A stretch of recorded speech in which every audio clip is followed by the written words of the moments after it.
So what is a Googol?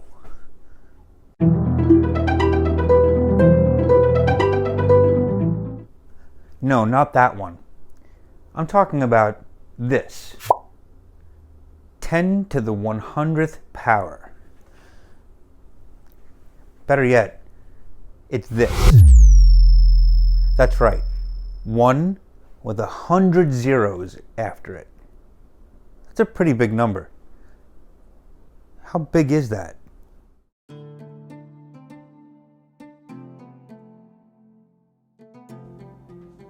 There are approximately 7.5 times 10 to the 18th grains of sand on all of Earth's beaches and deserts. That's 7 quintillion, 5 quadrillion grains of sand. With numbers so large, we must express them in scientific notation so we can compare the powers of 10. Let me say that again. 10 to the 18th power is 1 with 18 zeros at the end of it, grains of sand. So you can see how big these numbers start to get. Yet, we're going to need some bigger numbers. Some astronomically big numbers. The estimate on the number of stars in the known universe is between 10 to the 22 and 10 to the 24th power number of stars.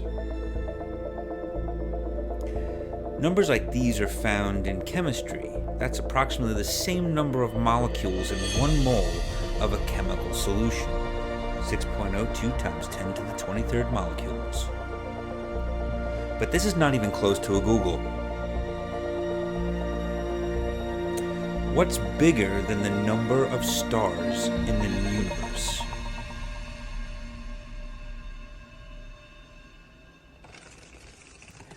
Well, the number of ways you can shuffle a deck of 52 playing cards is 8 times 10 to the 67th power, or 52 factorial.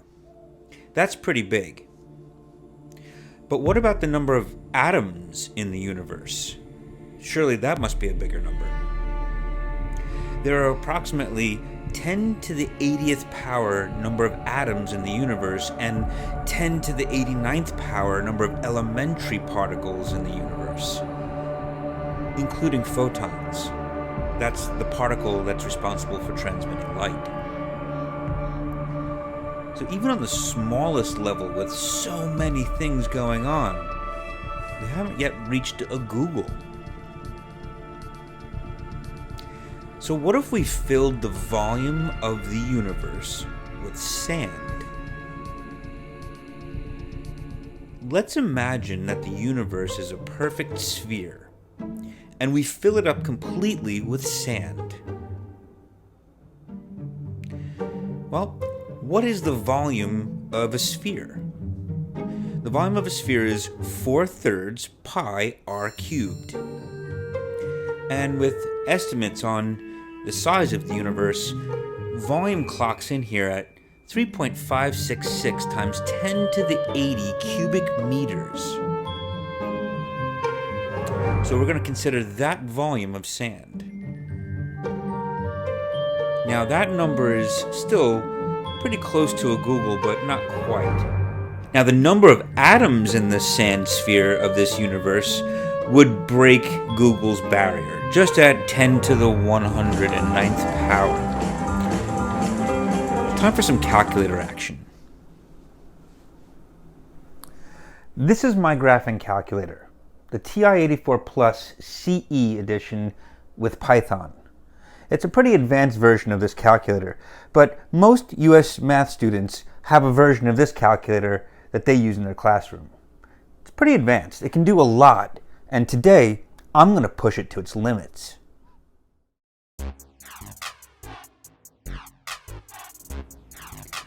Let's explore some factorials. 5 factorial is 5 times 4 times 3 times 2 times 1, or 120.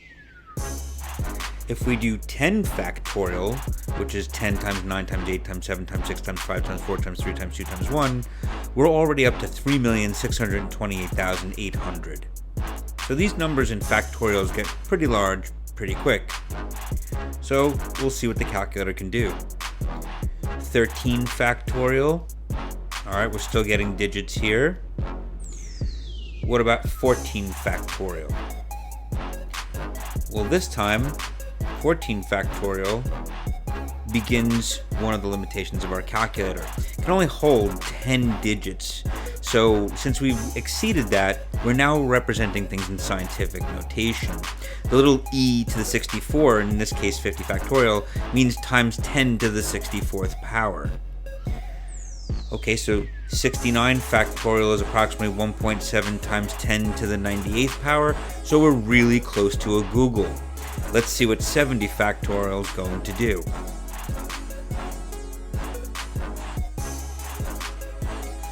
Overflow. The calculator cannot handle a number that size. 70 factorial is too much for it to handle. 69 factorial is all it can bear. So here we get an error message for 70 factorial, too big. Let's try out some powers of 10. So 10 squared is 100. 10 to the 5th power is 1 with 5 zeros at the end of it, or 100,000.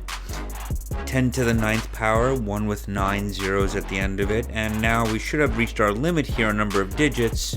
So when I put in 10 to the 10th power, it returns 1 times 10 to the 10th power. It returns scientific notation. So as soon as it reaches a certain number of digits it's going to produce, that it can produce, it will start then giving you scientific notation. But now what happens when we get really close to a Googol? 10 to the 99th came back as 1 times 10 to the 99th. 10 to the 100th. Overflow.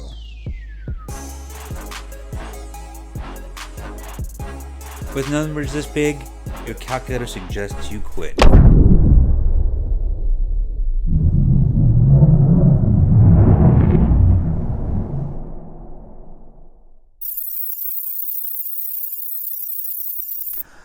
Let's do another little exercise that'll help us in a big way later.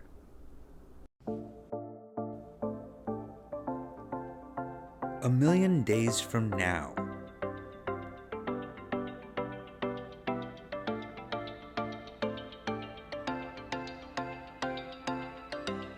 Assume today is Saturday. What day of the week will it be 1 million days from now? Well, let's start with 100 days from today. Since the days of the week recycle every 7 days, 100 days from Saturday will be, well, we divide 100 by 7, we get a remainder of 2. 2 days after Saturday would be a Monday. That's boring. But 100 days from Saturday is a Monday. Now what about, well, in order to answer this type of question for a million days, maybe we can figure out a better way to do this instead of dividing by 7. So there is already a mathematical system that works with remainders. This sort of remainder math is known as modular arithmetic. Now, modular arithmetic is one that keeps track of the remainders upon dividing by a certain number, a certain mod. So 100 mod 7 is equal to 2, is saying that 100 divided by 7 has a remainder of 2. Another way to frame this is that 100 is congruent with the 3 lines, is congruent to 2 mod 7. So now, what about a million days from Saturday? I mean, we can divide a million by 7 pretty easily and find that it has a remainder of 1. So 1 day after a Saturday would be a Sunday. A million days from Saturday would be equivalent to saying a million days after Saturday, which is Sunday. 1 day after Saturday. So a million mod 7 is equal to 1. Or another way to say this is that a million is equivalent or congruent to 1 mod 7. So you'll notice I'm putting these as powers of 10. So we can answer the question, what about a Googol number of days from Saturday? So remember that a Googol is 10 to the 100th power. So we'll use the 10 to the 6th power to try to get as close to a Googol as possible. If I raise 10 to the 6th power to the 16th power, I get 10 to the 96th power. And that's going to be as close as we can get to 100 without going over. So 10 to the 96, which is 10 to the 6 to the 16th, is equivalent to 1 to the 16th power mod 7, or 1 mod 7. Now, we observe that 10 to the 100th power by the rules of exponents would be 10 to the 96 times 10 to the 4th. So using the other mod we had before, 10 squared is equivalent to 2 mod 7, and squaring both sides of this equation, we get 10 to the 4th power is equivalent to 4 mod 7. So now taking our 10 to the 96 in mod form and 10 to the 4th in mod form and multiplying them together, that's equivalent to multiplying 1 mod 7 times 4 mod 7, which is 4 mod 7. So a Googol number of days after Saturday will be equivalent to 4 days after Saturday, which is a Wednesday. So if today's Saturday, a Googol number of days is Wednesday. Happy Hump Day.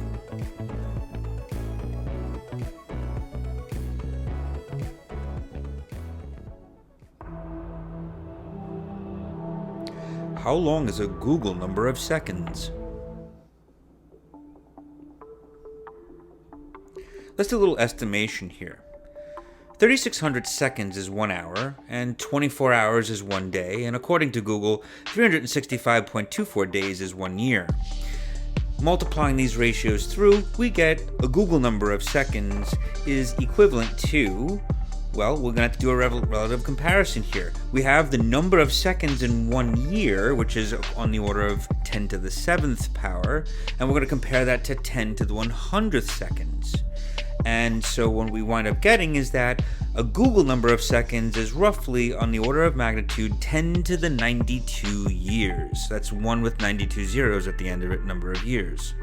It's pretty much the same as saying a Googol number of years. So if we look at this as compared to the age of the universe, we can find that the age of the universe is on the order of 10 to the 10 years, and therefore the Googol number of seconds is about 10 to the 82 lifetimes of the universe. So if that doesn't convince you that this is a really big number, I'm not sure what will. By the way, a Googolplex is when you take 10 and raise it to a Googol power. That's one with a Googol number of zeros at the end of it. And are there any numbers bigger than that? Well, yes, there are. Graham's number is one example. They use something called a power tower, and in turn, this number is said to be a number so large that it cannot be represented in the observable universe. That is, if they tried to write it down. That's a pretty big number. Another larger number is called Tree 3, and this again has to do with power towers, exponentiating on many, many levels.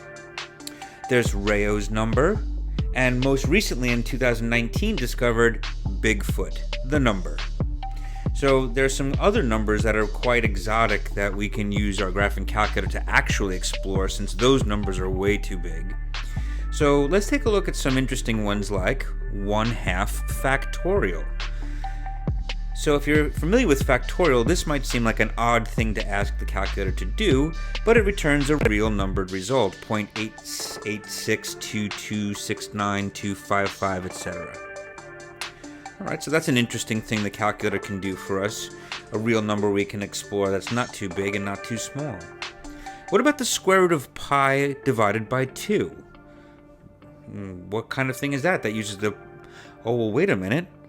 That came out to be exactly the same thing as 1/2 factorial. So those two things are actually equivalent to each other, and the calculator was able to show us that the decimal representations are equal. A few more interesting numbers to play around with. The imaginary unit I, which is equal to the square root of -1. Now, if you do this in the calculator before setting it to complex mode, you're going to get an error message of non-real answers.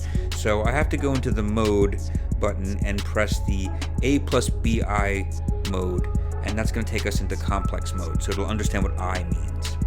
Now, what is I raised to the I power? That might be a very odd thing to ask the calculator to calculate, but in fact, it turns a real answer, and that's 0.207879, etc., I to the I power is a real value. So a complex number raised to a complex number gives us a real number sometimes.